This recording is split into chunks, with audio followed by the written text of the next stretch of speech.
بەناوی خوای بەخشندەی میهرەبان بینەرانی عزیز و خۆشەویست لە هەر کوێگەن جوانترین سڵاوی خوای گەورەتان لێبێ و ئەم کاتەوە هەموو کاتێکتان باش. سپاس و ستایشێکی شایەن بە خوای گەورە دەرەبڕین و بەندایەتی خۆمان بۆ خوای گەورە دووپا دەکەینەوە و بە فەخر و شانازیشەوە دەڵێن ئێمە بەندەیەکی ڕاستاڵی خواین ئینشاءالله.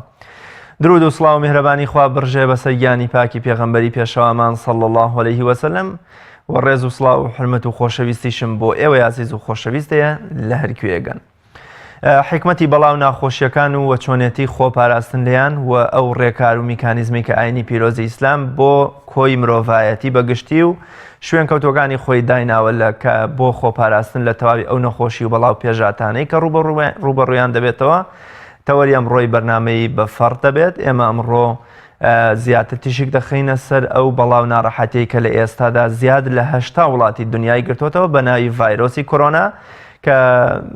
شتێکی تا ئێستا نەبیسرا و نەناسرا بووە، بەڵام ئەو ترس و دڵە ڕاوکێ و قەلەقی و نائارامیە دەرونیەشی کە بەشێکی زۆر لە خەڵکی بۆی تۆڕە کۆمەڵایەتیەکانەوە تێکەوتووە ئەوەندەشی ناوێ و بەڵام زۆر جارە بێ مرۆڤ بەسەر سەختی و ناڕەحەتی و نەخۆشیەکانە سەرکەوێ و خۆشی بە چست و چالاکانە بۆ هەموو ڕوبەڕووبوونەوەیەک ئامادە بکە. بە ئومێدیەوەی خوای گەورە ئەم بەڵاو ناخۆشی و ناڕەحەتیە لە کۆمەڵگەی موسڵمانان دوور بخاتەوە و تەواوی کۆمەڵگەکانیشی لێ بپارێزێ و بە زووترین کات بتوانرێت چارەسەرێکی جددیشی بۆ بدۆزرێتەوە. بۆ قسەکردن لەسەر ئەم پرسە گرنگە و دیدگا و ڕوئیای ئاینی پیرۆزی ئیسلام بۆ چۆنێتی خۆپاراستن و حکمەتی بوونی بەڵاو ناڕەحەتیەکان میوانداری زۆر بەڕێز دکتۆر شاخەوان سیا مەنسووری دکتۆرا لە زانستەکانی فەرمودەم کردووە بۆ بەرنامەی بەفەڕ. دکتۆریان زۆر بەخێر بێ و سپاس بۆ ئامادەبوون. خوابتان پارێزیان زۆر بەخێر بێ. سەرەتا لەوەوە دەپرسم حکمەتی بەڵاو ناخۆشیەکان نەخۆشی و نەبوونی و ناڕەحەتیەکان لە چیدایە؟ بۆچی مرۆڤەکان لە ژیانی ڕۆژانەیاندا تووشی بەڵاو ناڕەحەتیەکانە بن؟ بسم الله الرحمن الرحیم. بەناوی خوای بەخشندە و میهرەبان. دەستان خۆش بێت. داواکارم لە خوای پەروەردگار لە دوای سەڵات و سەلام لەسەر پێغەمبەری عەزیز خوای پەروەردگار ئەم بەڵاو موسیبەت و ناڕەحەتی و ناخۆشیە لەسەر موسڵمانان و سەرجەمگەلانی دنیا سوکات ئینشاءڵڵا. دیارە ئەم دنیای کە ئێمە تایە ژین بۆ ئەم بەڵاو موسیبەت و ناڕەحەتی و ناخۆشیی تایە سەرەتا بێەوە بزانین ئەم دنیای کە ئێمەی تیاژین باوکمان ئادەم و دایکمان حەوا بەهۆی سەرپێچیەکەوە خراونەتە ئەم دنیایەوە. ئیدر ئینسانێک کە لە دنیادا سەرپێچیەک ئەکات دەسەڵاتێک ئەی خاتە بەندین خانەوە لە بەندی خانە تووشی ناڕەحەتیە بێت. کاتێک کە ئێمە لەم دنیایان ئاگادار بین ئەم دنیاە لەبەر سەرپێچی خوا ئێمەیان خسۆتە ئێرەوە. ئیدر وەکو سجنێکی گەورەوەیە ئەمە دنیا. یعنی لە خۆشەویستیمان نییە لێرە دروست نەکراوین بەڵکو وەکو عقوبەیەک لێرێن. ئەمە سەرەتا. پاشان خوای پەروەردگار ئینسانی دروست کردووە ئینسان تاقی ئەکاتەوە. چۆن داوای لە ئینسان کردووە عیبادەتی خوای پەروەردگار بکات بەشێک لە عیبادەتی ئینسان تاقیکردنەوەکانێتی لە دنیاە. سەرەتا بۆ مسلمان دوای بۆ غیری مسلمان کە هەندێک جار عقوبەیە. خوای پەروەردگار لە قورئانی پیرۆزدا معلومی جەنابتە ئەفەرمێ وما خەلەقت الجن والئینس إلا ليعبدون. من ئینسان و هەموو ئینسان و جنۆکەوانم بۆ عیبادەت دروست کردو. عیبادەتانە ئەفەرمون دوو جۆرە. عیبادەتێکمانەیە عیبادەتی اختیاریە، عیبادەتێکمانە عیبادەتێکی ئیجباریە. ئەو عیبادەتێکی اختیاریە تۆیە چی بۆ حەج ناچی بۆ حەج سەدەقاکەی نایکەی نوێژەکەی نایکەی زەکات ئەدەی نایدەی ئەمە بە ئارەزووی خۆتە. عیبادەتێکی ترمانە عیبادەتی ئیجباریە ئەوەی خۆی پەروەردگار تووشی نەخۆشی دەکات تووشی بەڵاو موسیبەت دەکات. بۆ پێغەمبەری خوا فەرمێ هەندێک جار بەندە خوای پەروەردگار پلە و مەقامێکی زۆر گەورەی لای خۆی بۆ داناوە، بەڵام عیبادەتە ئیختیارەکەی ئەوەندە نییە کە بگاتە ئەو پلە بۆی عیبادەتی ئیجباری تووشەکات. کاتەماوە توانین لە دیدێکی گەشتبینانەوە بە بەڵاو نەخۆشی و قەرزاری و نەبوونی و کەوتنەکانمان بڵێن هەموو ئەمانە بۆی ئەبوو هورێرە ڕەزا و ڕەحمەتی خوای لێ بێ ئەی فەرموو وەڵڵاهی من پێم خۆشە کاتێک کە نەخۆشی ڕوومتیەکە تووشی نەخۆشی تابم تا چونکە بە هەموو دەمارەکانمە ئەسوڕێتەوە. هەنێ ئەبوو هورێرە وایە فەرموو ئیدەن نەخۆشی بۆ خۆی بەڕاستی عیبادەتێکە لە عیبادەتەکان پێغەمبەری خوا فەرمێ صلی الله عليه وسلم ئەرێ ئێوە دارتان بینیوە لە پاییزدا کاتێک ئەی جوڵەن چۆن گەڵاکێ وەرە فەرمویان بەڵێ فەرمووی دەی والله ئینسانی بڕوادار وەکو ئەو دارەی پاییزە گەڵای لێ هەڵەوەرە کاتێک تاوان کاتێک نەخۆشەکەوێت ئیدەن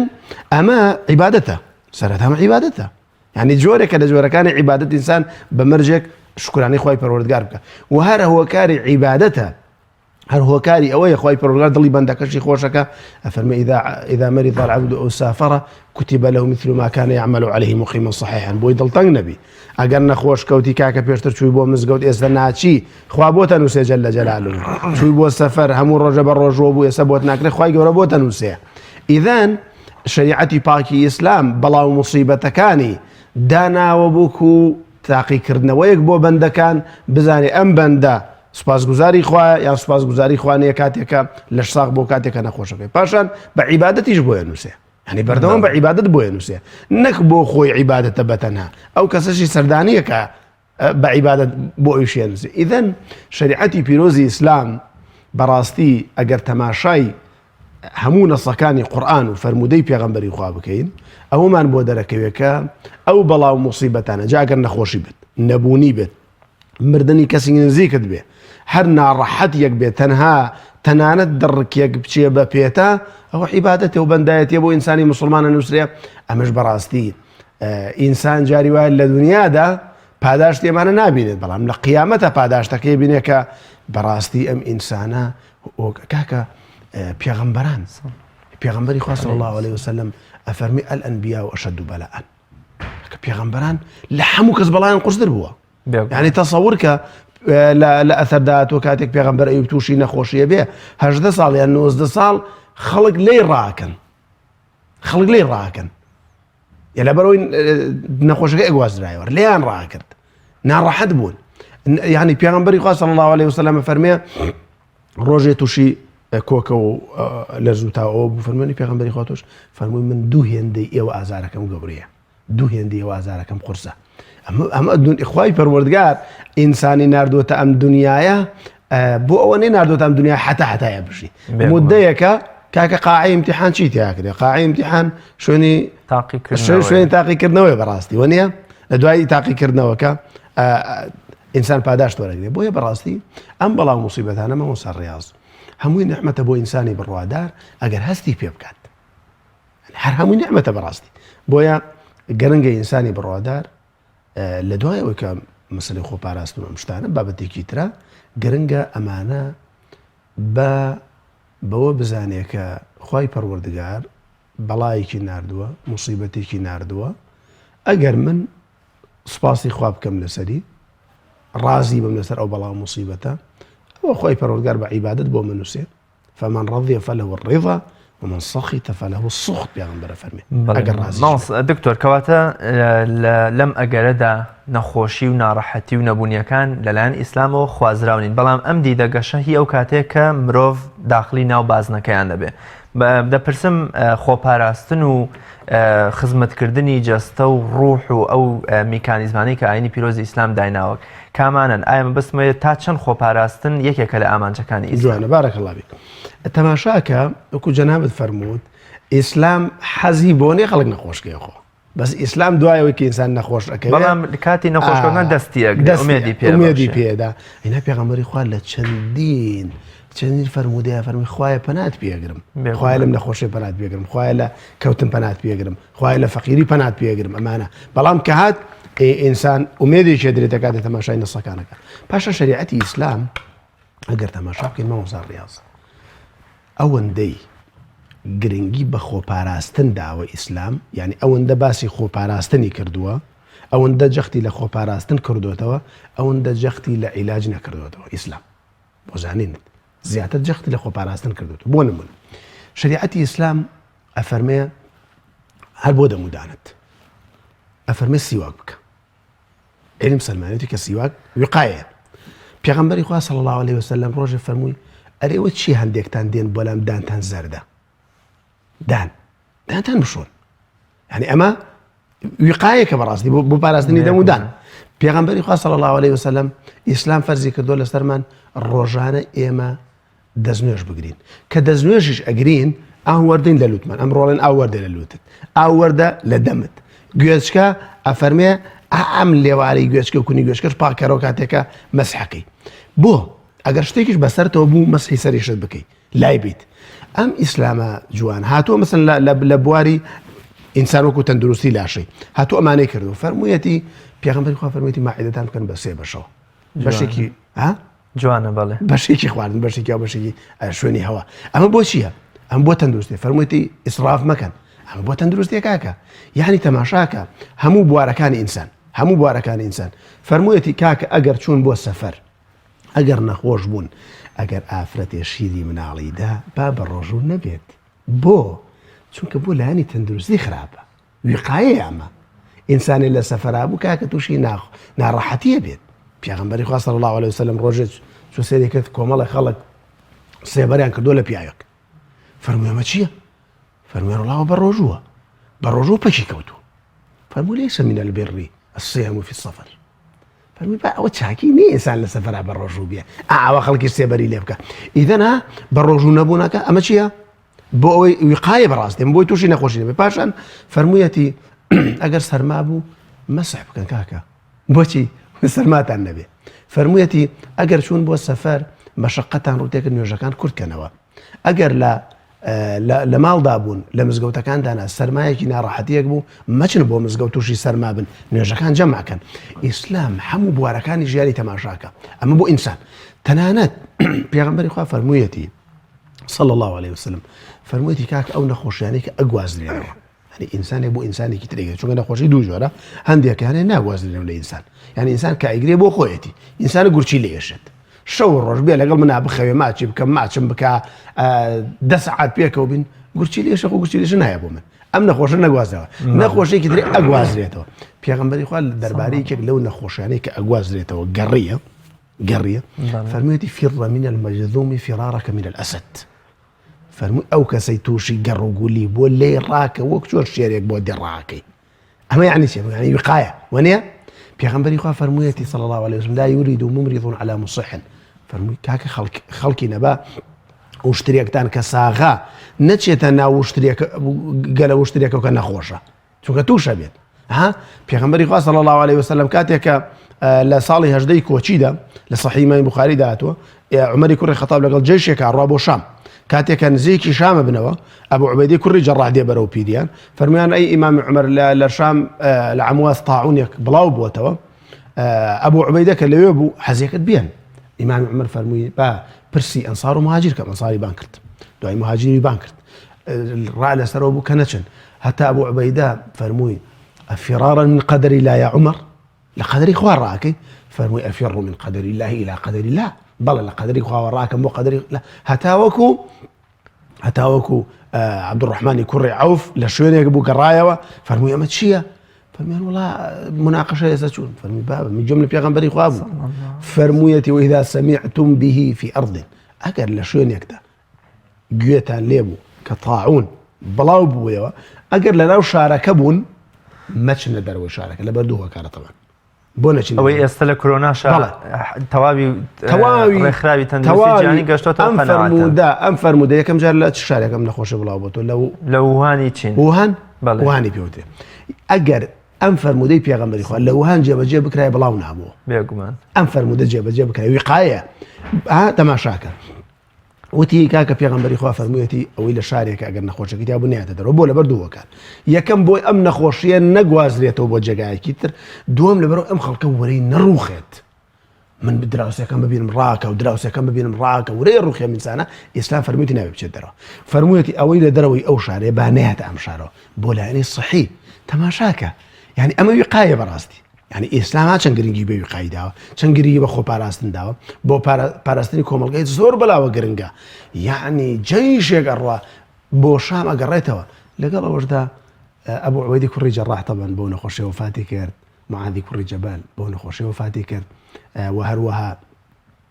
یەزیدی کوڕی ئەبی سوفیان بۆ نەخۆشی وفاتی کرد کۆمەڵێکی تر زیاد لە 25,000 خەڵک بۆ وفاتی کردووە بۆیە بەڕاستی ئەم بابەتی وقایە ئیسلام زۆر گرنگی پێداوە وەڵی مسلمان ئەبێ لە هەموو کەسێک لەسەر ئەرە زیاتر هەوڵدا خۆی بپارێزێت زۆر گرنگە یعنی مسلمان بێ خۆی بپارێزێ کاکە ئیسلام بۆ فەرمێ ئەگەر لە سەراواتی دەدەوە دەست بشۆ کاکە سەحابەکانی پێغەمبەر بە قوڕ دەستیانە شورت کە عاد نەدەن بە قوڕ دەستیانە شۆ ئەگەر سابوون نەبووایە ئەگەر شتێکی در نەبووایە بۆ چونکە ئەمە ئیسلام داواکە خۆت بپارێزی بۆ شێوازە بۆ ئیسلام ئەڵێ ئەگەر پێش نان خواردن دەست بشۆ کە دەست شۆرت پێش نان خواردن بە خاولی دەست دوشک مەکەنەوە پێش نان خواردن بۆ چکۆ ناچە خاولێکە پیس بێ ها ئیسلام واڵێ دوای نان خواردنیش دەست بشۆ بەڕاستی ئەم شریعەتی ئیسلام ئەمە وەسا ڕیاز هەر بابەتێک دێتە پێشەوە کە تەماشایەکی هەستەکەی ئەم شریعە زۆر گشتیە ئەو کاتە بۆ دەرەکە ئەمە خوادای زۆر جار ئێمە ئەم شریعەتە وای لێ تێگەشتنی عیبادەتەکان پێمان وایە خوای پێپارێزین بەڵام تۆ پێت وانە تەواوی عیبادەتەکان تەنانەت ئەو عەقیدەیەش وەکو دکتۆر ئیسماعیل فاروقی بە ڕەحمەت بێ فەرمێ ئەڵێ تەنانەت عەقیدەش بۆ پاراستنی شکۆ و حورمەت و کەرامەتی ئینسانە یعنی ئەوە نییە من تەنها سەرنەوی کەم بۆ خوای گەورە ویسێتی لە ڕێی عەقیدەوە شکۆ و ڕێز و حورمەت و کەسایەتی من بپارێزێ بەڵام زۆر جار ئێمە ئەم شریعەت و عیبادەت و پەرستشەکان پێمان وایە تەنها پەیوەندیەکی ئێمە و خوایەوە هیچ پەیوەندیەکی بە پاراستنی شکۆ و حورمەتی ئێمەوە نییە تا چەند پێویستم دیدە غەڵەتە ڕاستکەینەوە شریعەتی پاکی ئیسلام بۆ دوو شتی سەرەکی داواکات پاراستنی دین و عەقیدە و بەرنامەی خوا لەگەڵ پاراستنی لە شتاغی ئینسانە کاکە هەموو شریعەت تەماشای کەوتیایە ئیسلام زۆر گرنگی بە ئەگەر وشەکە هەڵە نەبێت بە تەقدیسی ئینسان داوە زۆر گرنگی بەوە داوەکە حورمەتی بپارێزرێ حورمەت پێغەمبەری خوا صلی الله علیه وسلم ئەفەرمێ ئەو کەسەی کە مردووە شوات ئەبێ نێنی پارێز بێت بۆ چونکە نەک ئەو مردووە عیب و عارێکی هەبێ بێ باسیکە لای خەڵک ئەو دکتۆرەی کە دکتۆری خەڵکە بێ نێنی پارێز بێت نەک عیب و عارێکی تیا بێ ئەو نەخۆشە فەرموویەتی شکاندنی ئێسقانی مردوویەک وەکو شکاندنی وایە بە زیندوێتی فەرموویەتی ئەو کەسەی لەسەر قەبرێک دانیشێ وەکو وایە لەسەر پارچە پشکۆیەک دانیشێ مشکۆی ئینسانە ئەمە ڕێزی ئینسانە یعنی تەسەور کە ئەمە هەمووی گەورەیە بەڕاستی بۆیە ئەم شریعەتی ئیسلامە غیبەتی حرام کردەوە بۆ خڕ بۆ کاکە بۆ شکۆی ئینسان بوختانی حرام کردەوە بۆ شکۆی ئینسان هەموو بۆ شکۆی ئینسانە یعنی تەسەور کە فەرموویەتی ئەگەر کەسێک لە شوێنێکە پێشنوێژێکی خەڵکەکە ڕقیان لێ بێ با پێشنوێژی نەکە بۆ شکۆی ئینسان یعنی هەموو بوارەکانی ئینسان بەڕاستی هەموو بوارەکانی شریعەتی پاکی ئیسلام گرنگی داوە بۆی کە مرۆڤ وەکو مرۆڤ بێت شریعەتی ئیسلام گرنگی بە لاشەی مرۆڤ داوە تجاوازینی ئەم لاشەیە ئینسانێکی مسلمانە یان ئینسانێکی بێباوەڕە پێغەمبەری خوا صلی الله علیه وسلم ڕۆژێ دانیشتە بوو جەنازەیەکیان هێنا هەڵساوە سەر پێ فەرمووی پێغەمبەری خوا بۆ وەستای فەرمووی بۆ فەرمووی ئەو یەهودیە فەرمووی ئەو یەهودی بۆ هەڵەسین فەرمووی ئەلەیسەت نەفسەن باشە ئەمە نەفس نییە ئەمە نەفس نییە شکۆی ئینسان کاتێک نەخۆش کەوتن چۆن سەردانی کردوون ئەمە شکۆی ئینسان نییە کاتێککە دیلەکانی بەدریان هێناوە لەبەر خۆردایانی ناوە پێغەمبەری خوا فەرمی صلی الله علیه وسلم ئەوە بۆ لەبەر ئەو خۆرەدایانێنن لە بینی دوو گەرمای شمشێرەکانتان و گەرمای خۆر بیانێن نەسێبەرەوە ئەمە شکۆی ئینسان نییە یعنی پێغەمبەری خوا صلی الله علیه وسلم فەرموویەتی لە بەدردا فەرمی ئێستا مطعیمی کوڕی عەدی زیندوو بووایە هەموو ئەم دیلانم بۆ ئازادە کرد بە کافریش بوو کاکە بە کافریش مرد ئێمە شکۆی ئینسان نییە بۆیە بەڕاستی شریعەتی ئیسلام مەوەسا ڕێز زۆر گرنگی بە شکۆی ئینسان داوە بەڕاستی پاراستنی شکۆی ئینسان پاراستنی ڕێزی ئینسان پاراستنی قدری ئینسان فەرموویەتی إن الله يعذب الذين يعذبون الناس في الدنيا أو عذابي خلق ذا أخو عذابي ذا لقيامته أو كان باراستني شكو إنسانه يعني شريعة إسلام أجر بوردي تماشايكي باورك إنسانك بيدين لبيش إنسانك مسلمان جبجيك قال لي حالي بيت إنسانك بيدين كاك حيج كسك نبو دراسة دينك إلا مسلمان بو حيج كسك نبو إلا مسلمان بو بو يدرك وتوا أم دينا سرفرازي قيامتي مني أبيت وباراستني دنيا مني شيبت هەموو مانەیە زۆر باشە دکتۆر تێگەشتێکی هەڵەمان بۆ تەوەکول و پشتبەستن بەخوای گەورە هەیە بەڵام پێغەمبەری خوا صلی الله علیه وسلم بۆمان ڕاست دەکاتەوە بە کابرای دەشتەکی دەفەرمێ حوشترەکەت بەستەرەوە اینجا پەنا بەخوا بگرە یعنی تەوەکول بەخوا بەستە زۆر جار ینی مەبەستمە بەکارهێنانی هۆکارەکان من ئەگەر نەخۆش بم پشت بەستن بەخوا وەکو کاگناسیری سوبحانیە فەرمێ بێت دەرمانەکە بخۆی ئینجا تەوەکل بەخوا بەستێگینا لەو کاتا تۆ شرکت قەرارداوە. مەبەستم ئەوەیە تا چەند ئێستا خەڵکێک پێ وایە وەڵام من موسڵمان و من ئەهلی مزگەوتم و من بۆ نمونە تەوەکلم بەخوا هەیە و پێویستم بە هیچ خۆپارێزیەک نییە و خوش ئەم پارێزێ لە نەخۆشی و بەڵاو ڤایرۆسە بڵاوکراوەکان ئەم تێگەشتە هەڵەیە لەکوێوە سەرچاوی گرتووە و تا چەند پێویستە جەنابتان وەکو زانایەکی ینی ڕوونکردنەوە بۆ خەڵک بدەن. طبعا ئەم تێگەشتە لە قەدیمیشدا هەبووە لە کۆنیشدا هەبوو تەنانەت دوو فرموودی پێغەمبەری خوامانەیە کە تەعاڕوزیان هەیە بە تێگەشتێکی سەرپیانە زانایان قسەیان لێ کردو دانێکیان فر من المجذوم فرارك من الأسد لەگەڵ لا عدوى ولا طيرة ئەو دوو فرموودە کە زانایان قسەیان زۆر لەسەری کردووە. ئێمە ئەڵێن نەخۆشی گواستنەوەی ئەم نەخۆشیە بە فەرمانی نەخۆشیە کە ڤایرۆسەکە ناگوازرێتەوە بۆ شوێنێکی تر بە فەرمانی خوا گوازرێتەوە. ینی خودی ڤایرۆسەکە ناتوانێت لە کەسێکی تر بڕا بۆ کەسێکی تر. ینی ئەو دەسەڵاتی پێ نەدراوە خودی ڤایرۆسەکە وەکو چۆن ئاگر ئیبراهیمی نەسووتان و چەقۆش ئیسماعیلی لەسەر نەبڕی. خودی ڤایرۆسەکە ناتوانێت بەڵام بە فەرمانی خوای پەروەردگار ئەمە ئەڕوات. قورئانە فەرمێ قل لن يصيبنا إلا ما كتب الله لنا. تووشە هیچ نابێت إلا مەگەر خوا ویستی لێبێ خوای پەروەردگار ویستی لێبێ ئەوە تووشە بێت. و پێغەمبەری خوا صلی الله عليه وآله وسلم لە زۆرێک لە فرموودەکاندا باسی ئەومان بۆکە. بەڵام ئەمە معنای ئەوە نییە کە ئێمە ئەسبابی دنیایی بەکار نێنین. معنای ئەوە نییە بەداخەوە خەڵکێک لە کۆرە دەی وەڵا کاکە خوای تەعالا بۆ منی ناردبێر تووشە بوو کاکە وانە یعنی ئینسانە بێ خۆی بپارێزێ. پێغەمبەری خوا صلی الله عليه وآله وسلم کاتێک کە کابرا وشترەکەی بەرەڵا کرد وتیان ئەوەتی وەڵا من تەوەکولم لەسەر خوایە فەرمووی بڕۆ شتەکەت بەسەر جا تەوەکل لەسەر خوا بێ. ئەسباب باشە خوای پەروەردگار نەیەتوانی جەلە جەلالوهو ئەوەندە دەسەڵات و قودرەتی نییە ئەسبابی بۆ پێغەمبەر بەکار نێنایە ڕاست و خۆر لە شاری مەکەوە بیبردایە بۆ سیدرەۃ المونتەها بێگومان ئەی بۆ براقێکی نرد خۆ بۆ بێ براق نەیەتوانی ئەی ئەو براقی کە پێغەمبەری خوای بەر صلی الله عليه وسلم لە مەکەوە بۆ بەیت المەقدیس و لەوێ بۆ ئاسمان بەرز کرایەوە ئەی ئەو براقە بۆ لە کاتی هیجرەتە نهات. ڕاستە کاکە ئەسباب زۆر گرنگە ئەسبابی خۆپاراستن بەڵام وڵات تەوەکل کاکە تەوەکل لەسەر خوای پەروەردگار ئەبێ بە شێوازێ بێ کە خوا خۆی ئەیوێ جەلە جەلالوهو فأتبع سببا ئەبێ دوای سەبەبەکە کەویت. سەبەبەکە چییە؟ سەبەبەکە بڕۆ نەخۆشی خۆپاراستنە. وەڵا بڵێ دانیشم کاکە من لەگەڵ ئەوەدام نە ئینسان ئەوەندە بترسێ وابزان هیچ شتێ دەسەڵاتی خوای تیانێ نەعوذ بالله ئەوەندە بترسێ ئەمە زۆر خەتەرە. من فکرە وابزانێت تەواو ئیتر دنیا کاو لە بێ وڵات وێرانە بێ هەموو ئینسانی ئەم نەخۆشیە ئەگرێن نا خوای تەعالا ویستی لێ نەبێ ئەم دنیاە هەموو بکەوتە ڤایرۆس تۆ بکەوتە نایەوە توش نابی خوای ویستی لێ نەبێ خوای پەروەردگار ویستی لێ بێ هەموو دنیا بێ بە دکتۆر بەتەنها تۆ نەبی ناتوانن چارەسەرت کەن. ئەمە تێگەشتنی ئیسلام ئاوایە بەڕاستی. بەڵام ئەمە معنای ئەوە نییە کە ئینسان بڵێ وەڵا کاکە ئەمڕۆ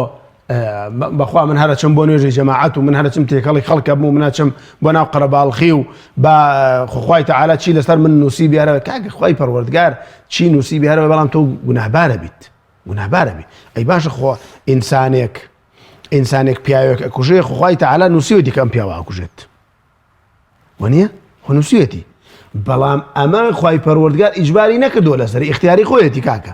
بەڵام ئەی خوا گوناحی بۆ نووسیانە گوناحی بۆ نووسێت.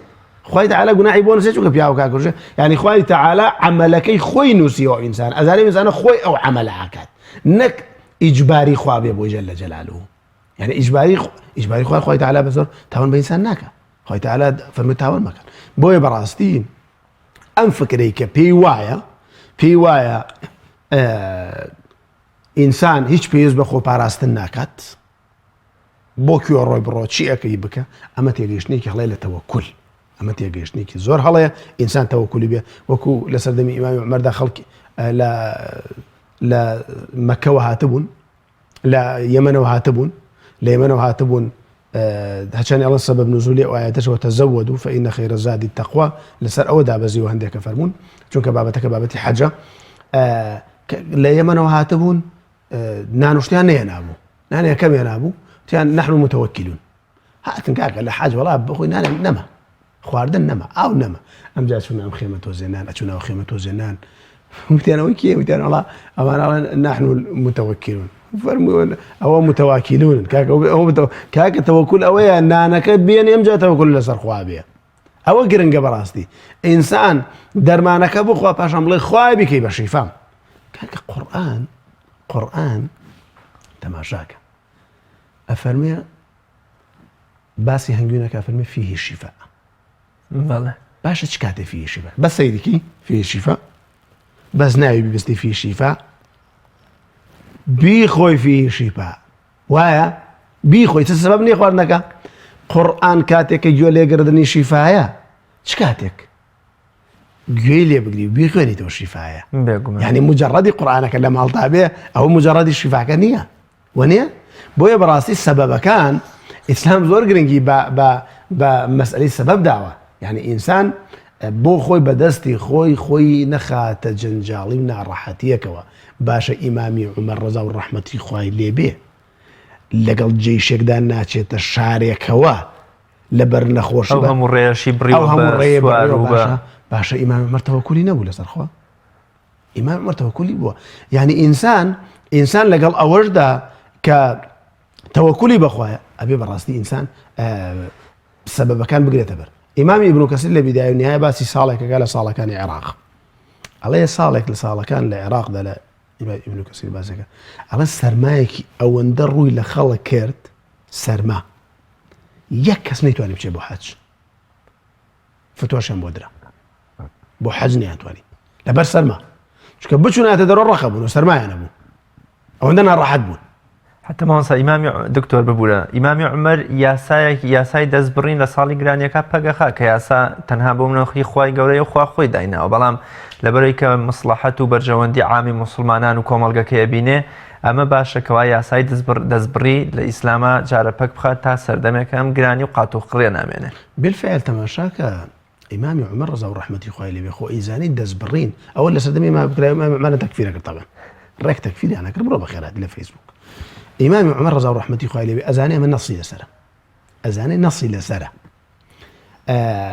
کاتێک کە زانی خەڵکی بۆ تێر ناکرێت زانی ئەم ئینسانە کە دزیەکە لەبەر ئەوە نییە دزە لەبەر ئەوە کە برسیە دزیەکە بۆیە دەستی نەبڕی مامۆستا پیرش قسەیەکی دەفەرمێ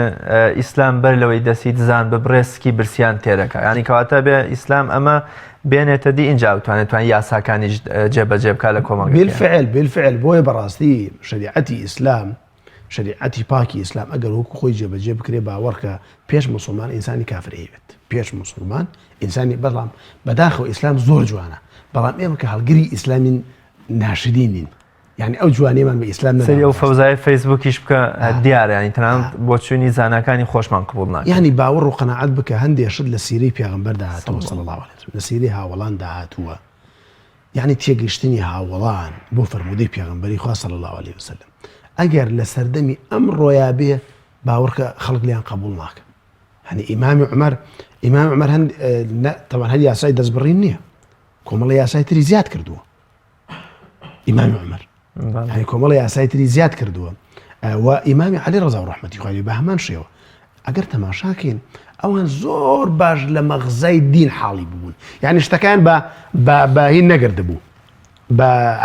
بە نەزەری نەگردبوو بەڵکو تەعەمقیان کرد بۆ نمونە لە صحیح ئیمامی مسلم داهاتووە فەرموودەکە ئەبوو توفەیلە پرسیار لە ئیبن عەباسەکە فەرمی ئیبن عەباس خەڵکی ئەڵێن لە بەدەوری کەعبەیان ڕۆیشتن تەوافکردن بە دەوری کەعبەدا سێ شۆتەکەی یەکەم ڕاکردن سونەتە فەرمووی ئایا وایە خەڵکی ئەڵێن سونەتە کە ئێستاش تەمەن هەندێک خەڵکی ڕاکەن وانێ بە دەور ئەوەیە سێ شۆتەکە یەکەم فەرمووی صەدەقوا وەکەذەبوا فەرمووی ڕاست دەکەن و درۆژەکەن فەرمووی یعنی چی ڕاست دەکەن و درۆژ فەرمووی ڕاست دەکەن پێغەمبەر کردوویەتی بەڵام سونەت نییە فەرمووی یعنی چی پێغەمبەر کردوویەتی سونەت نییە تێگەشتن لە بابەتەکان زۆر گرنگە فەرمووی کاتێک پێغەمبەری خوا صلی الله علیه وسلم هاتە حەوشەی حەرەمەوە هەندێک لە ئەوانەی کە دژی دین بوون تێنها سەید محەممەد و هاوڵان کە وڵایی ئەوەندە لاواز و پیرن تااقەتی تەوافیشیان نەماوە پێغەمبەری خوا فەرمووی ڕاکەن سێ شۆت یەکەم ڕاکەن بۆ ئەوان باوان بیبینن دوای فەرمووی وەکو خۆتان تەواف بکەنەوە فەرمووی یەک جار پێغەمبەر کردوێتی فەرمووی بۆیە بەڵێ ڕاست دەکەن پێغەمبەر کردی بەڵام درۆکەن ڕەن سونەتە. تەماشاکە هاوڵان چۆن حاڵی بوونە، یعنی چۆن حاڵی بوونە لە بابەتەکان، فهمێکی عەمیقیان بۆ لە بابەتەکان. کاتێکە عایشە ڕەزا و ڕەحمەتی خوای لێ بێ ئەبیستێکە ئیمامی عومەر ڕەزا و ڕەحمەتی خوای لێ بێ فەرموویەتی مردوو لە قەبردا عەزاب بدرێ بەهۆی گریانی کە سوکارەکەیەوە. فەرمووی ڕەحمەتی خوا لە عومەر، ڕەحمەتی خوا لە ئەبوو عەبدوڕەحمان، ئەزانم درۆ ناکا بەدەم پێغەمبەرەوە ڕەحمەتی خوای لێ بێ، بەڵام پێغەمبەر وای نەفەرمووە. پێغەمبەر کاتێ داوێتی بەلای تەعزیەیەکی یەهودیە، ئافرەتێکی یەهودی بووە مردووە، خەڵکەکە گریاوە، فەرموویەتی ئەمان ئەگرین و ئەوش عەزاب بدرێ چونکە کافری مردووە. فەرمووی ئەوە نییە موسڵمانێک بمرێ و دایکی لەسەرێ بگرێ عەزاب بدرێ. تێگەشتنی دروستیان بۆ فەرمایشتەکانی پێغەمبەر صلی الله علیه وسلم، بۆ فەرمایشتەکانی خوای پەروەردگار جەل جەلاله چۆن بووە. بۆیە بەڕاستی ئینسان زۆر گرنگە بەڕێزان مامۆستا زۆر گرنگە، یعنی هەوڵ نەدا ئەوەی کە خۆی پێخۆشە بڵێوە دینە. من جەنابەت حەز ئەەکەی سەحابە بەڕێزەکانی پێغەمبەری خوا تاریخی ئیسلام بەو شێوازە بوو بێ کە تۆ حەزت لێتی. ئێکاکە بۆ شێوازە نەبێ دەسەڵات هەیە دەسەڵاتت نییە. بۆیە بەڕاستی زۆر گرنگە ئینسانی مسلمان ئەم نەخۆشیکە خوای هەتا ئیمامی عەلیژە فەرمێ ئەگەر بە عەقڵی ئێمە بوایە مەسحکردنی خوف ژێرەوەی بوایە نەک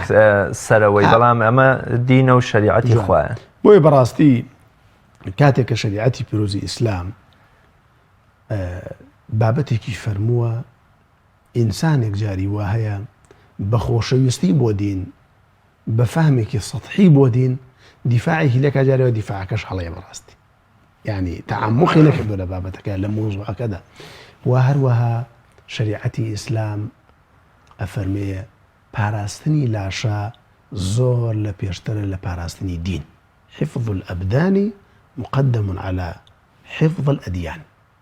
لە پاراستنی لاشە زۆر گرنگە. بۆیە نوێژی بۆ کورت کراوەتەوە، دەستنوێژی بۆ کورت کراوەتەوە، ڕۆژووی بۆ لابراوە، وەنیە ئیسلام گرنگی بە مناڵێک داوە لە سکی دایکیاڵە دایکەکەی با بە ڕۆژوو نەبێ کاکە، بۆ حیفظ ئەو مناڵە کە لە سکایەتی لە دینەکە کە ڕۆژۆکەی لە پێشترە، وەنیە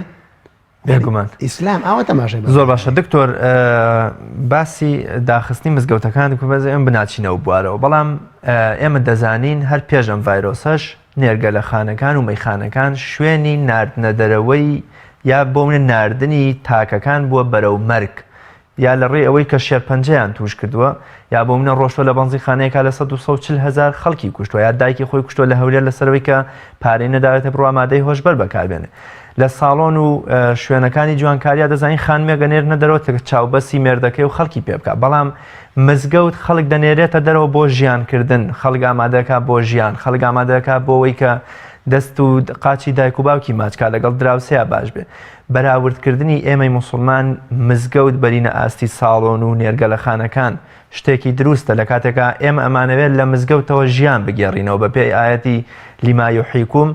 زیندوێتی و نوێبوونەوە بەخشین بە کۆمەڵگەکەمان. مزگەوت یەکێکە لە کۆڵەکە ڕاگرەکانی کۆمەڵگە. مەبەستمەوەی ئایا بە باز لە داخستنی مزگەوت ناکەین، بەڵام بەراوردکردنی مزگەوت بە شوێنە گشتەکانی دیکە شتێکی ڕاست و دروستە، یان تا چەند خۆمان ئەمانەوێت مزگەوت بچوو بکەینەوە. بابەتێکێ لە ئوسوڵی فقه پێوترێ قیاس مع الفارق. قیاس مع الفارق ئەوەیە کە قیاسی دووشت بکەیت کە هەر شەو ڕۆژان فەرق بێ. بەڕاستی قسەیەکی منطقی نییە ئینسان قیاسی مزگەوت بە باڕێک بکات. بەڕاستی یعنی مزگەوت ماڵی خوایە، تۆ بڵێ وەڵا کاکە بۆ باڕەکان دانەخراوە، بۆ شوێنی قومارەکان دانەخراوە، مزگەوتیش با دانەخرێت. ئەو هەر نێرگەلەخانەکە پێشم ڤایرۆسەش کابرا تووشی شێرپەنجە بووە. ئەو دابخرێ دانەخرێ، ئەم ئینسانە بۆتە ڤایرۆسێ بۆ خۆی، بۆ کۆمەڵگا بۆتە ڤایرۆسێک. بەڵام ئینسان مزگەوت شوێنی ئەخلاقە جوانەکانە، شوێنی ڕەوشتە جوانەکانە. یعنی من بڵێم مادام ئەو لەو جێگایەدا هەر بۆ خۆی ئیکاتەوە تووشی نەخۆشیە بێ با منش بڕۆمە مزگەوتەکە تووشی نەخۆشی بوو. وای لێدێ بەڕاستی ئەو چۆن تووشی نەخۆشیە بێ با منش تووشی نەخۆشی بم. کاکە منەڵێم ئینسانی مسڵمان حەقی بەسەر خەڵکی ترەوە نەبێ. ئینسانی باوەڕدار ئەوە گرنگ بێ بەلایەوە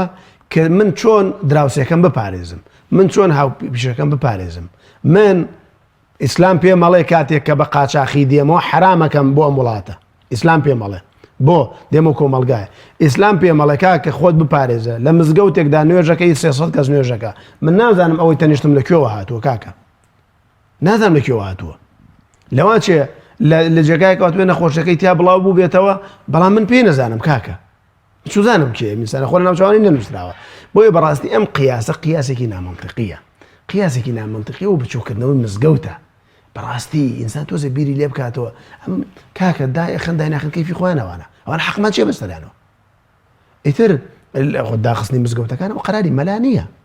قەراری خەتیب نییە، قەراری حکوومەتێکە و داوێتی و تەواو. ئینسانیش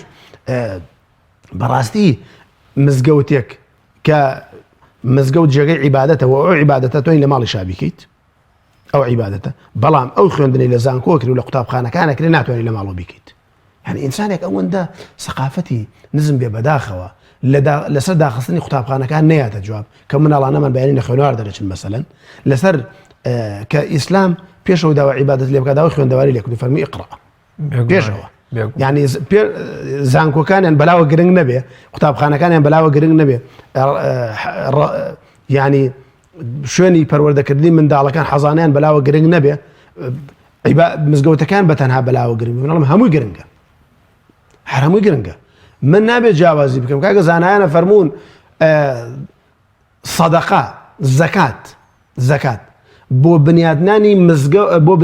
قوتابخانەیەک بۆ تەعالومی علم دروستە، بەڵام بۆ مزگەوتێک دروست نییە. ئەم معنایەوە نییە کە قوتابخانەکە لە مزگەوتەکە باشترە، معنایەوە کە بۆ خەڵک بۆ تریار پارەکە نەکەنە مزگەوتەوە، خەڵکی تری سوادێ بکە فەقیر وجە. بۆیە بەڕاستی ئێمە قیاسێکی زۆر غەڵەتە و جاری وایە بۆ دەرەکەی ئەم خەڵکە بەڕاستی زۆر جیاوازی ئەکات، یعنی لە نێوان شوێنێکە بۆ خوێندن دروست کراوە شوێنێک بۆ عیبادەت دروست کراوە. کاکە من هەتا خوێندەواریم نەبێ عیبادەتەکەم جوان جێگە ناگرێت. بێگومان یعنی ئینسانێکی عالم و شارەزا لە خوێندنەوە لە نووسیندا ئەگەر شارەزا بێ عیبادەتەکە باشتر بکە، زیاتر خەڵک حاڵیکە. بەڵام من بێم بۆ داخستنی مزگەوتەکە هەزار هەڵا بنێمەوە، بەڵام بۆ داخستنی قوتابخانەکە قسە نەکەم، بۆ داخستنی زانکۆ قسە نەکەم. ئەمە بەڕاستیم پێم وایە لەگەڵ ئەوەشدا ئەوی تریش کە ئینسان مزگەوت بچوو کاتەوە وەکو نادیەک تەماشایکە مزگەوت زائیدە نادی، والله مقیاس مع الفارق. زۆر باشە دکتۆر، تەواوی شارەزایانی ئەم بوارە باز لە ئارامی دەرونیەکەن، واتە بوونی ئارامی دەرونی و متمانە بەخۆبوون و بەجۆی لە جۆرەکان نەشڵەژان و نەئارامی دەرونی هۆکارە بۆ زاڵبوون بەسەر زۆربەی زۆری نەخۆشیەکانە، چونکە تەنانەت دکتۆرانی دەرونی ژەڵێن دەرکەوتنە جەستەیەکان یان نەخۆشیە جەستەیەکان پەیوەندی بە ئارامی دەرونەوە هەیە، بۆ مەعیدەیە نەخۆشی هەناویەکانە زۆر شتی دیکە. ئاینی پیرۆزی ئیسلامیش پێمان دەفەرمێت لە جوانیەکانی ئیسلامەوەیە شتێکە پەیوەست نییە بە تۆ پەیوەندی بە تۆ نیوە قسەی تیامەکە. لە تۆڕە کۆمەڵایەتیەکانە دەبینین هەرچی مرۆڤێک هەیە بە گەورە و بچووکمانەوە لە هەوڵی بەخشینەوەی نائارامین، ینی قەلەقی و ڕاڕایی بۆ خەڵک وێنە و ڤیدیۆ و هەواڵی زۆر ترسێنەر و ناخۆش بڵاوەکەینەوە. تا چەند پێویستە موسڵمان لە نێو فەیسبووکیشە وەکو پێغەمەری خوا فەرمێ خاڵێکی جوان من لە ڕوخسارێکی سپیا ئاوا دەرکەون لە کۆمەڵگە، تا چەند پێویستە لە تۆڕە کۆمەڵایەتیەکانیشە ڕەچاوی ئەم قاعیدەیە بکە. ڕەحمەتی خوا لەو کەسەی بەردەوام تەفاؤل و ئارامی و خۆشگوزەرانی و زەردەخەنە و خۆشی و ئومێدە بەخشێتەوە. بەڵێ بۆ ئیسلامە فەرمێت تەبەسومکە فی وەجهی ئەخیکە سەدەقە، چونکە بەرامبەر دڵی پێخۆشەکات. بەڕاستی خراپترین شت ئەوەیە، ناخۆشترین شتەوەی ئینسان لە هەموو بوارێکە قسە بکات. ئەمە بەڵگەی هیچ نەبێ، بەڵگەی کەمی عیلمە، ینی بەڵگەی هیچ نەبێت، بەڵگەی کەمی عیلمە. من بێم لە طبا قسە بکەم، لە شەرع قسە بکەم، لە سیاسەتا قسە بکەم، لە بینایە قسە بکەم، لە ئیشی سیارەیە قسە بکەم، بەڕاستی ئەمە بەڵگەی هیچ نەبێ، بەڵگەی کە من عیلمم کەمە، زانست و زانیاریم کەمە، لە هەموو بوارەکانی ژیاندا قسە بکەم. کاکە ناکرێن ئینسانە یەکەم هەرچی بوو قسەی لەسەر بکە، ئەمە زۆر غەڵەتە، چونکە ما يلفظ من قول إلا لديه راقب عتيد. والله ما مصار رياس، والله ئینسان لەسەر لایکێک خوا محاسبە یەکات، لەسەر لایکێک، لەسەر کۆمێنتێک، لەسەر بابەتێک کە بڵاوی ئەکات و درۆیشە ئەسڵ و ئەساسی نییە، لەسەر بابەتێک کە خەڵک ئەتۆقێنێ، کە خەڵک ئەترسێنێ، کۆمەلگای ترساندووە خوای تەعالا محاسبەی ئینسانەکات کاکە لا يحل لمسلم أن يروع مسلما دروست نییە حرامە ئینسانێک بترسێنێ بۆ ئیسلامە فەرمی ئاسن ڕوو لە براکەت مەکە کاکە ترساندنە ئەی بە هەواڵێک ئینسان بەرامبەرەکەی بترسێنێ بۆ پێغەمبەری خوا فەرمێ بەسە بۆ ئینسان بەدرۆزن لە قەڵەم بدرێ کە هەرچی گوێ لێبوو بیگەڕێتەوە هەرچی گوێ لێبوو بینووسێت کاکە ئەمە خەتەرە بەڕاستی ئینسانە پێ بزانێت یعنی چۆن ئەم فەیسبووکەی شتی 5 ساڵ پێش ێستا دێنێتە بەرچاوی خۆی باشە خوای تەعالا ئەوەندە دەسەڵاتی نییە شتی دنیا هەموو بێنێتە گەشتایی و ئینسانە ڕۆژێک دێ ئینسان محاسەباکرێت لەسەرمانە بۆی بەڕاستی بێ ئینسان زۆر وریا بێت لەو قسەی کایکات زۆر وریا بێت لەو شتێک کە ئەینووسێت زۆر وریا بێت لەو شتێک کە بڵاوی ئەکاتەوە کاکە تۆ ماڵێکی مسلمان تووشی شڵەژان و ناڕەحەتی ئەەکەی کاکە ئینسانی وا بووە بەهۆی یەک خەبەری ناخۆشەوە ئافرەت خۆی سووتانەوە من ئەزانم ئەیناسم چوونە ڕەفیق بوونە هەموو جارێک گاڵتەیان لەگەڵ یەکدا بووە ئەیناسم کابرا گاڵتەیان لەگەڵ یەکدا بووە هەموو جارێ ئەم ڕەفیقانە بە خێزانەکە ئیوتیران و تۆ مێردەکە ژنی دووەمیانە ڕۆژ ئەمانیش بە جەماعی چوونە بەرجەماعی چوونە ئاژەڵێکیان بردو بۆ ماڵان ڕێک ئاژەڵەکان کردوتە ژوورە لە پێش خۆیان و خێزانی لەمە ئۆتۆمەتی وڵاوە ژنی هێناوە و ڕێک چۆتە و دوی خۆی سووتانەوە کاک مواقع ڕێک خۆی سووتاندووە ئێمە چی جوابی خوادنەوە کاکە ئەی کاکە هەندێک خەڵکێ بەهۆی هەواڵێکە وای لێ دێت بەهۆی هەواڵێکەوە ئاواتی نامێنە لە ژیانە ئومێدی نامێنە لە ژیانە ناڕەحەتە بێ ناتوانێت بڕوا کار و کەسابەتەکەی بکە بۆی بەڕاستی شەریعەتی ئیسلام ئەفەرمێ قسەیەک ئینسان لە زاری دەرەچێت نازانێت چەند گەورەی خوای تەعالا 70 پاییز لە ئاغری دۆزەخی سووتێنێت کاکە قسە زۆر گرنگە وتە زۆر گرنگە ئیمامی شافعی شاعیرێک بوو بە یەک قسەی کابرایەکی زوبەیریین وەکو خۆی باسیەکان لە عەشرەتی زوبەیریەکان بووە ئەڵێ بە یەک قسەی ئەو من بووم بە فەقیه من وازم لە شعرێنە کە ڕۆژێ لەناو کەعبە شعرمە خوێندەوەات وتی خۆزگە ئەو مێشکە بۆ ئیسلام بەکارباتە بنەک بۆ شعر ئەڵێ دوای ئەوە دەسم کردە خوێندنی ئیمامی بوخاری یەک قسە وای لێ کرد کە مامۆستاکەی وتی خۆزگایەکێک کتێبێکی کۆ کردایەتەوە حەدیسەکانی پێغەمبەری بە صەحیح کۆ کردایەتەوە ئیمامی بوخاری یەک قسە وای لێ کرد کە ئەمە بکات قسە زۆر گرنگە جا بە چاکو بە خراپیش جاری وایە قسەیەک ئەبێتە بەرزکردنەوەی هیوا و ئاواتی کەسێک جاری وایە قسەیەکیش بەڕاستی هیوا و ئاواتی کەسێک ڕوخێنێت من مردوویەک ئەناسم لەم شارێ نەخۆشی دڵیە بوو گەنجێک بوو باوکی بۆی جێڕامەوە ئەو کاتە نەخۆشیانە برد بۆ بەغداد 2004 و 5 و 6 وانە برد هاتبوو دراوسێکیان هاتبوو وتبی وەڵاهی من خزمێکمان ئاوە بوو مرد بوو یعنی باوکی وتی مامۆستا وەڵاهی وەکوا بۆشم فێرە بکەنە دوای کوڕەکەشی مرد یعنی خۆم ئەیان ناسم بەڕاستی قسە زۆر گرنگە ئینسانە بێ زۆر بۆ زۆر مەسەلەن هەڵوێز لە کردنی قسە بکە کاکە ئیسلام بۆ دوو گوێی داوە بە ئینسان یەک دەمی داوە بە ئینسان جا خۆ ئینسان دوو دەمی هەبووە یەک گوێ هەبووە خۆ عالەم چاری ناکرد کاکە وەنیە یعنی بەڕاستی زۆر گرنگە ئەو بەڕێزێت ئەمە هەمووی قسەی جا لە فەیسبووکە لە تویتەرە لە هەرچیەکە ئیسلام گرنگی زۆر بە قسە داوە جاری وایە بە قسەیەک ماڵی کەسێک وێرانەکەیت کاکە قساوەندە گرنگە کە پیاوە بە خێزانەکەی وزێ بەسێ تەلاقەت کەوت بێتەوە قسە گرنگە باوکێک بە تۆ بڵێ ئەوە کچەکەم دایتێ ئەم قسە بەگاڵتەشی بێ ڕاستە هەر بەگاڵتەیشی بێ ڕاستە ثلاث جدهن جد وهزلهن جد پێغەمبەر فەرمووی یەکێک لەوانە ئەوەیە بۆیە بەڕاستی قسە زۆر گرنگە ئینسانە بێ زۆر وریای دەمی بێ زۆر وریای دەستی بێ زۆر وریای قسەکانی بێ قسەیەک نەکات بەرامبەرەکەی وا لێ بکات کە تووشی ناڕەحەتی بکە بۆ فیتنەی خراپە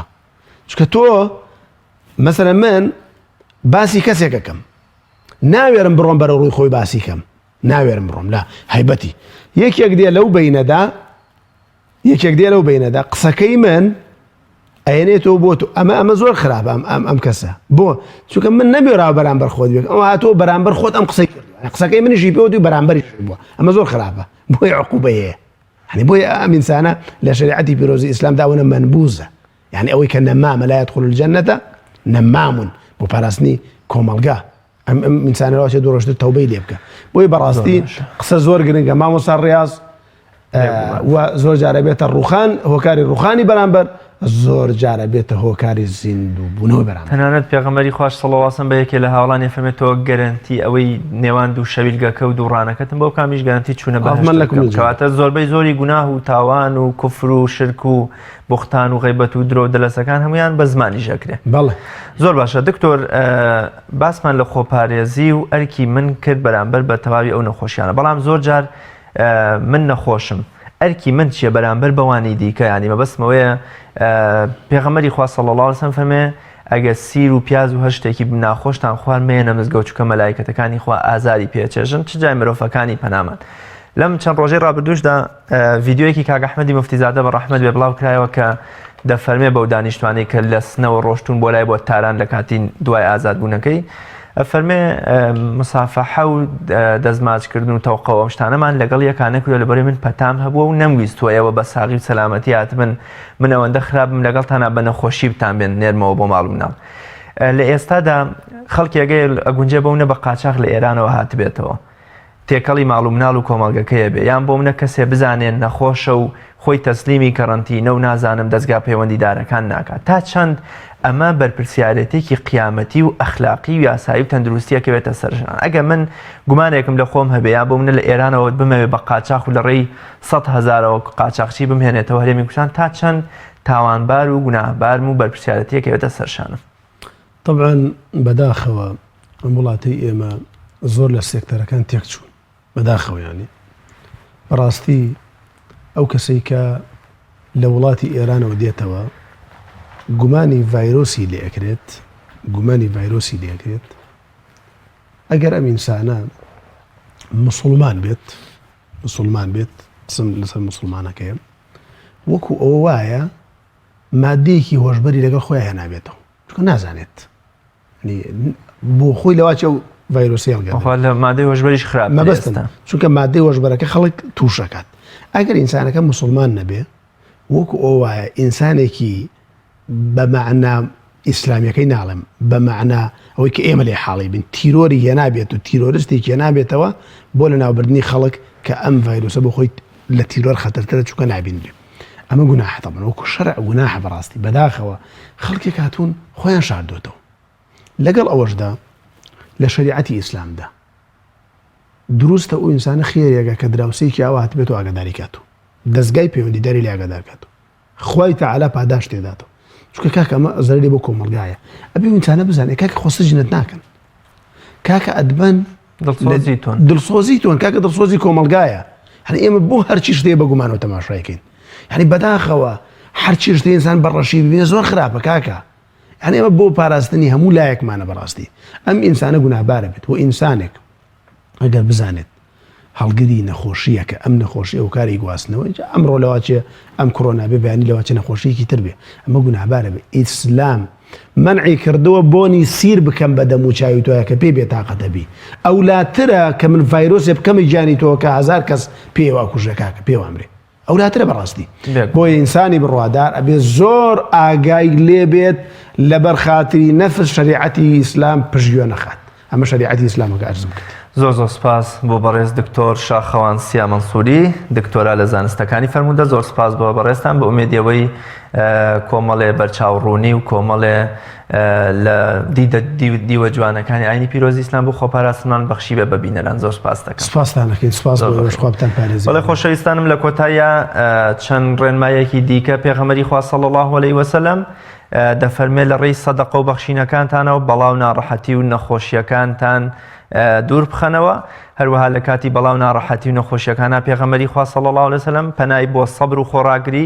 دوعا و قنوت و پاڕانەوەکان بردووە بە ئومێدیەوەی کۆمەڵگە و خێزان و تەواوی وڵاتانی دنیا لەم نەخۆشیە پارێزرابن تا بە یەگەشتنەوەیەکتر لە بەرنامەیەکی دیکەی بەفەڕ بەخوای گەورە و میهرەبانتان ئەسپێرم. خواتان لەگەڵ.